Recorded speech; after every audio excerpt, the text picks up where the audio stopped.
saw today, I think I could have got involved because it started since the 10th of the month and today's the 23rd. Yes, And it's been going down all the time, but I kept away.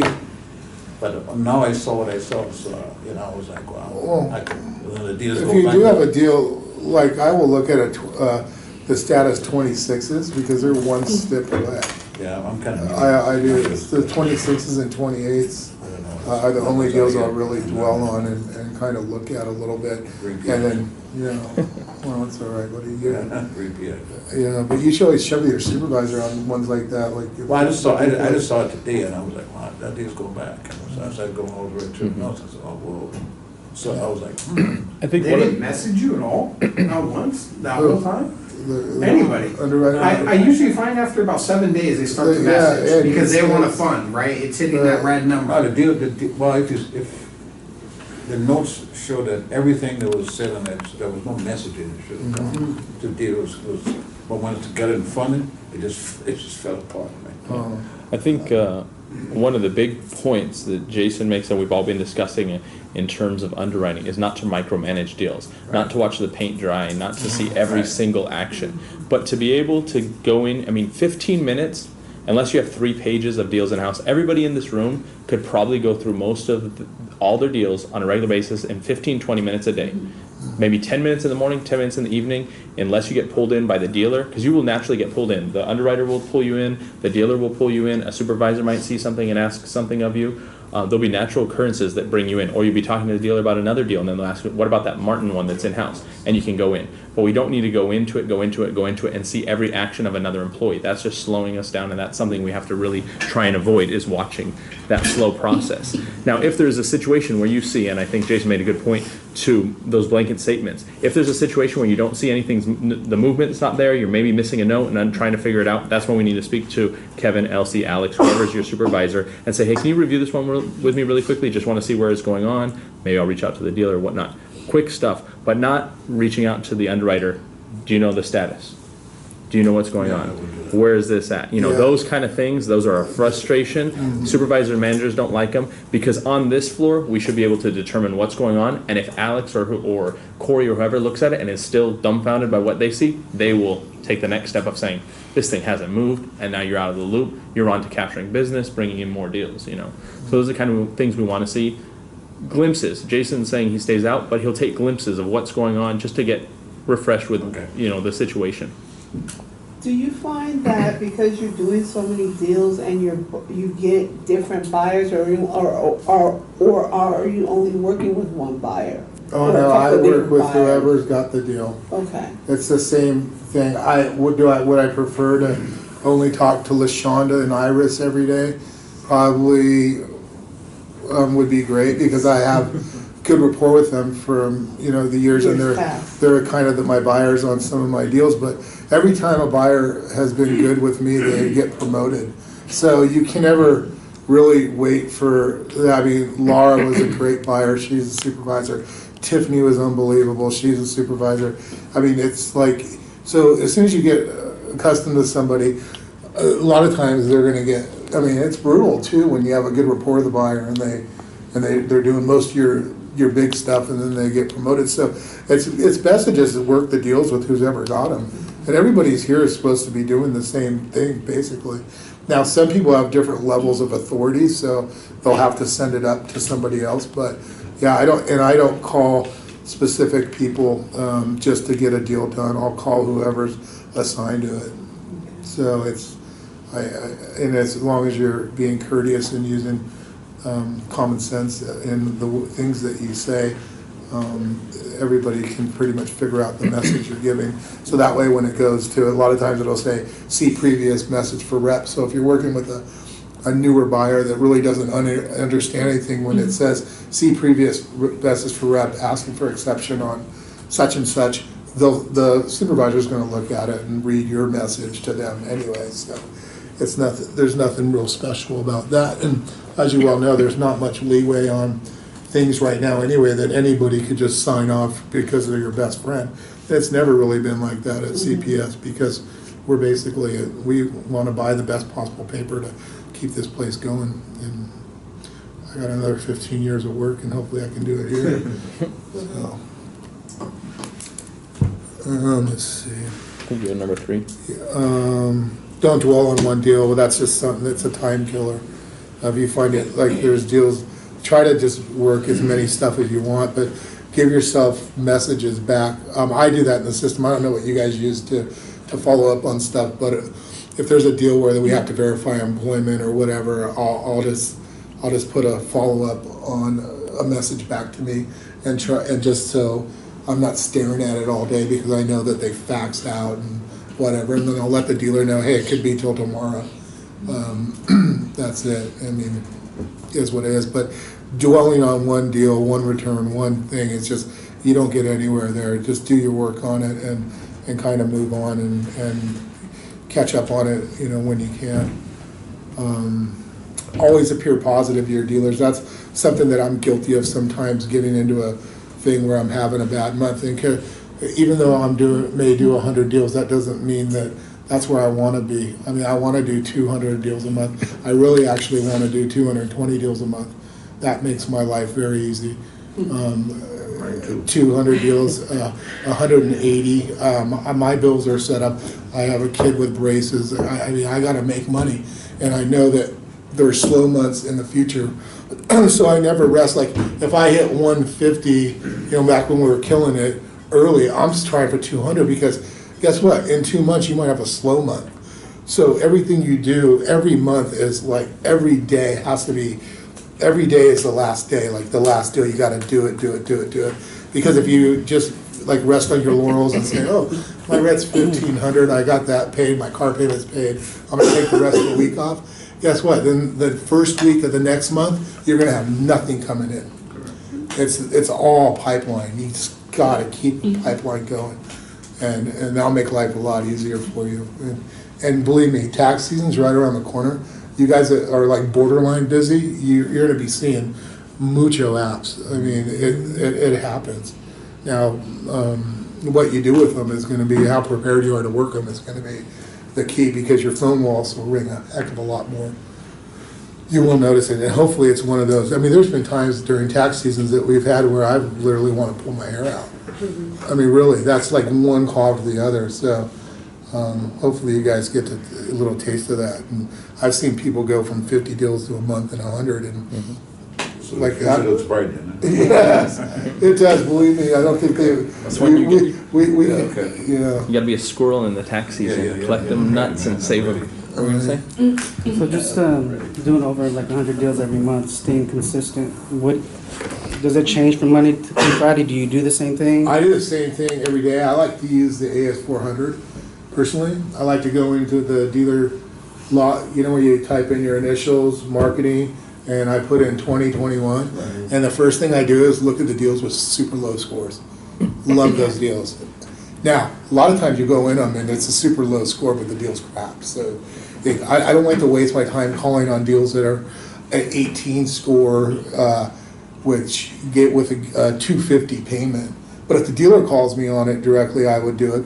But then I'll go to the deals in single digits first, and then I like to work the deals that are in that sweet spot, like up to 12, and then the other ones, and then eventually, if you're whatever you're doing that day, however you're working your deals that day, try to touch every approval, because obviously we capture alphas with 16, 17 scores as much as we do the lower score ones, but the lower score ones are usually the ones that you're going to be able to do a great structure with, a better LTV, less down, that type of stuff. So those are the first ones you want to hit. And a lot of times those are the ones that the dealers already got bought 5 other places and you're got. But at least you called. And then sometimes our low score deal, nobody else bought it. I mean, that's the whole thing. You never know. And if you're not going to know unless you call. And not everybody's set up to have dealers that call them all the time. I mean, you got to get to that point. And I have dealers that call me, they only want to talk to me. And like I said, that's not a great thing. It's better when they're active with their buyers. Like they'll hang up, like if Iris doesn't answer, they'll hang up the phone. They won't talk to the other person that picks it up. I have some like that. And then they'll too. call me, and it's like, you know, I still have to send it, Iris may be off, I still have to send it back to the person that's covering their queue anyway. But I don't tell them that, like, why are you bothering me? I said, let's do this deal and get it done, and be excited, and that's the thing. And when you're having a bad month, or you're pissed off about returns, when the dealers can hear that in your voice, I mean, that's a sales thing that they teach all the time, because dealers can, I've had dealers say, God, you sound grumpy today. And I'm like, you know what, I am. You know, and some you can say that to, but you are grumpy. So, and then I'll flip my tune right away. But sorry, I didn't realize I was coming off that way, you know, that type of thing. So anyway, so that the complacent, never be satisfied. I'm actually always working for that pipeline. You got to keep it full, and there's never enough money or never enough deals in the pipeline. Go ahead. How many apps are you getting a month?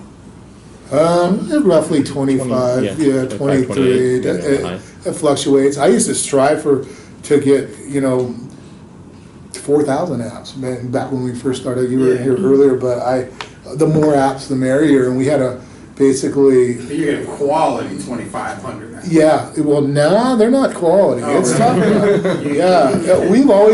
I've always went by the theory, 1,000 apps equals 50 deals. Yeah. Sure. And so 2,000 apps equal 100. And I think you guys, anybody that has the dealer's ability to get up to that number of apps, you're going to do. If you've got 2,000 apps, you're going to get pretty close to 100 deals. You should be, or you're doing something wrong. Okay. Because that's enough looks to weed out the crap and get. Yeah, and that's what we talked about at the beginning. I mean, for the people under a year, it's 25 funding dealers, 50 deals, 1,000 apps. That's one of the goals. So for Jason being here, as long as he has, he's going to get to 2,000 apps to get to that. So for any of those people that are in the top 10s over 100, they're creeping up to that 2,000 plus apps. Maybe 1,800, but nobody really under the 1,900 is hitting 100 plus deals. So that just goes back, instead of trying to capture the 100 deals from your 1,200 apps, I need 2,200 apps to get 100 deals, right? So that goes back to always keeping your pipeline open, talking to more dealers, cold calling, expressing with your dealers, are you sending everything that we should be getting a look at? We've had the conversation, I've had it with John, you know, the apps cost us money, but the way we're going to make more money is more apps. So we don't mind paying for those apps because they're going to generate more money. If we had, everybody had 2,000 apps, we would have a lot more 100 plus reps, 100 plus rep funders. So it's simple. When you look at his numbers, he needs to be at that area to capture. But you are at the higher threshold because of your training. You're running like an 8%, right? No, my Versus the book like is not 5? great. No, I have a tough area. I mean, I'm not saying it's a bad area, but in Michigan, we're.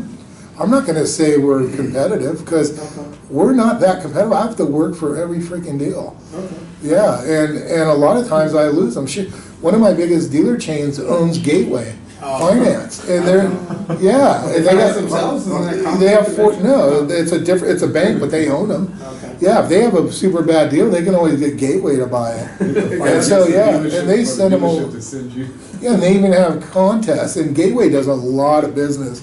And just the fact that the Garber Group owns them, it's. I mean, I lose deals to their own bank, and there's 41 stores of that chain, and I think I have 10 or 11, and I got to fight them too.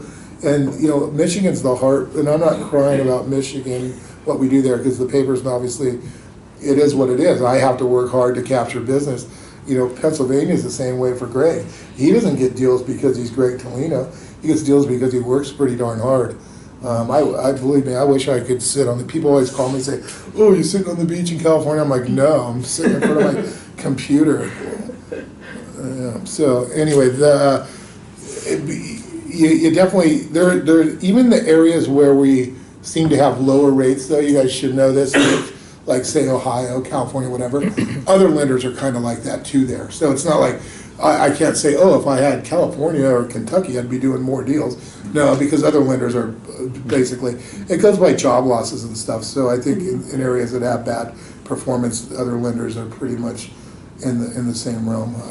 Well, you see, they send the list out that has the percentages of dealer penetration per state. And if you're in one of the states that's not doing a lot of dealer penetration, what are your thoughts on trying to either gain new business or trying to see, because assumably because what we get in our dealer maintenance is all in ICE or all in START or whatever the case may be. My thought process is that if these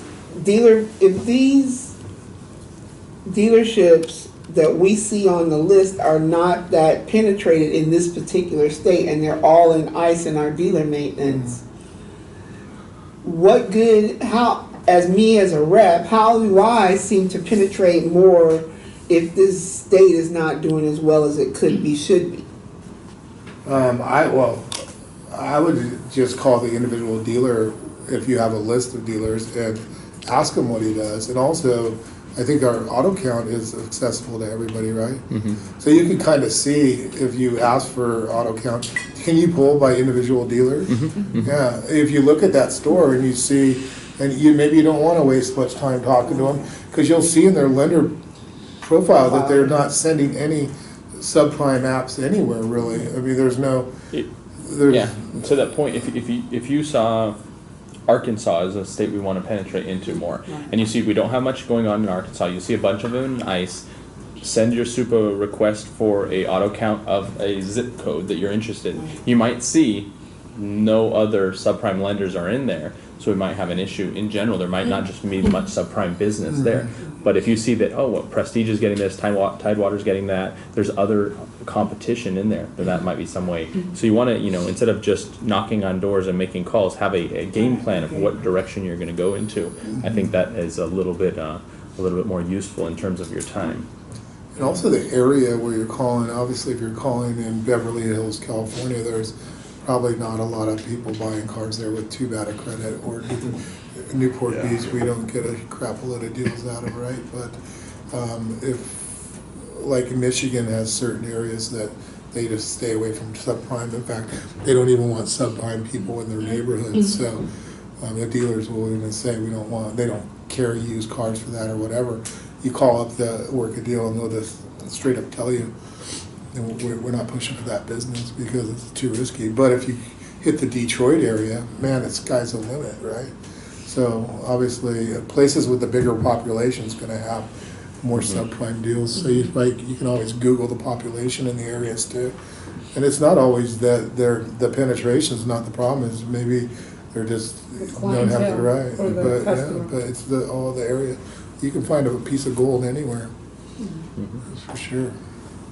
And maybe those ICE ones, they just didn't have the right rep, having the discussions and trying. So maybe a guy just got hired there. I mean, there's a lot of times where my guys will get hired at a store and that is an ICE store or whatever. In fact, I had one that was a really good one a couple of weeks ago. I still owe my butt kicking for it, but I told him I wanted, but I had to trade 3 deals for it, 3 dealers, and I couldn't decide which 3 to send. And then I waited too long, and somebody else from the dealership called, and they assigned him to a rep without having to trade anything. What was mine? What was mine? You can still talk to him. You guys are friends. I know. I don't want to deal with that. Man. And then I guess the last, always try to answer the phone, because even if you're shopping or whatever, because like I said, it's a quick question, and the fact that you picked up goes, you don't ever want somebody to say, I try to call my rep, he never answers the phone. People hate to hear that, and I used to get that all the time with my field reps when I was in underwriting, and the guys that you just knew weren't working. And back then we had some, it was a pretty great trained job where, they didn't have to really do much, but, sign up dealers and they weren't working. I mean, nobody really had laptops, that type of stuff. So they were just prima donnas. And I used to have to do their work for them, basically. It was my relationship as an underwriter, and I still actually have some of those dealers. And then as far as giving your cell phone, I don't know if you guys do that, but I honestly think you all should give your 949 number and have it forwarded to your cell phone when you leave at night. Because, like I said, as soon as I used to get to the parking structure, my phone would ring. And if you miss that deal, you can miss 10 a month that way. And there are times where dealers literally are going to decide whether they're going to give the deal, and the customer's there. And if you don't answer the question, they're just going to send it to where they can get an answer. So. Yeah, because when you leave at 5 doesn't mean they're leaving at 5. But I think I think everybody probably has some positive takeaways from this, learned something else. I think one of the big things that I was kind of excited about when Greg came, obviously Jason, we're going to have other ones coming in, is to see somebody who's on that top 10 that's hitting 100 consistently, 150s at times on upwards, is working just like we all are, working extremely hard, in some cases harder, has other techniques, and that's what he's here to share, because him giving you the knowledge and helping out is not preventing him hitting 150. You know, he wants the best for the company, he's invested in the company, and he wants us all to do well. And it's nice to see Greg and these other ones, and I'm sure we'll have like Tim and other individuals coming out at times and providing their knowledge. But it's nice to see, and I think a lot of them misnomer is, oh, they have great stores, so they're doing well, and they're not working their deals. I've called Jason countless times. What up, bud? I got a dealer on the other line. I say what I need to say really quick. Okay, guy, and he's on to the next, on to the next, on to the next. Always on the phone, always talking to dealers, always focused on business. And I know there's a level of frustration with him right now being here because he's missing phone calls. I have 20 missed calls from all car dealers. So like I honestly, in my life, it drives her up a wall, but I'm addicted to working and keeping people happy because this is my job and I gotta do it. So I know he wants to maybe go out to lunch, and I would rather just go home and work, but I think I might go out to lunch with him. Just this one time. Yeah. But I'll make an exception. but and you know, I appreciate, and I think we all do. Obviously, there'll be other people that value this, and you've all met him. And I know Jason's the type of person, if he has the time, you have a quick question, he'd rather talk to you guys individually than in this kind of setting. You know, I know he enjoyed it and stuff, but if you guys have a question, I'm sure, you know, shoot him an email. I am a quick phone call. If he has the time, more than happy to help out. I'm a proponent of the only dumb question is the one that wasn't asked. And I even tell my dealers that too. He's like, oh, I know this is a stupid question. And I always tell them, dude, not a stupid question. Because with us, it's like doing a crime. There's 1,000 ways you can mess up. You have to eliminate at least 100 of them. So you got to get the deal done and got to get it funded. That easy question could have just saved you a deal. So, or that stupid question. So. Anyway, sorry to bore you guys if I did, but it looks like it's all good. I appreciate it. Cool. Thank you very much.